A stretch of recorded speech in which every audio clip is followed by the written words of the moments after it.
তো আজকে চলে গেছিলাম আমরা মুরগা লড়াই। তো প্রথমে আমি ঘর থেকে বেড়াই গেলি, তারপর বেড়াই নিয়ে আমি সঞ্জয়কে ডাকলি।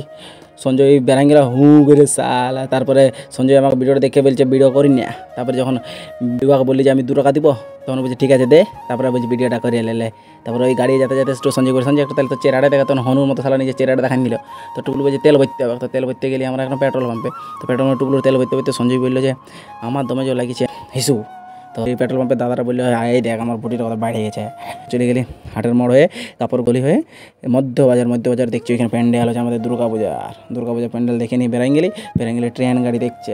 এই দেখ ট্রেন গাড়ি যাচ্ছে। তারপরে ট্রেন গাড়ি যেতে যেতে দেখছি আগে একটা জলের টাঙ্কি আছে, না যেতে দিচ্ছে আগে না পেছনে। তারপরে ওভারব্রিজটা ভিউটা দেখা পাচ্ছ তোমরা কেমন আছে। তারপরে টুকলু বললো যে তোরা ভিডিও করলি তো আমাকে একটা ভিডিও করতে দেয়। তখন টুকলু বলছে আমি বলি লে তাহলে ভিডিওটা করলে। তারপর চলে গেলে একেবারে আমরা মুরগা লড়াই নামিয়ে নিয়ে মুরগা লড়াই দেখছি। কেউ বলছে লালটা, কেউ বলছে সাদাটা, কেউ লালটা কেউ সাদাটা। লালটা সাদাটা করতে করতে লালটা জিতে গেল। তারপর আমরা বেড়াই গেলে কিছুক্ষণ থাকিনি। তারপরে যাতে এমন সঞ্জয় এমন একটা জিনিস করলো না, সেটা তোমরা ভাবি দেওয়া না কী করলে দেখবে। এই দেখো साली चलती फिरती कोकेन है कोकेन।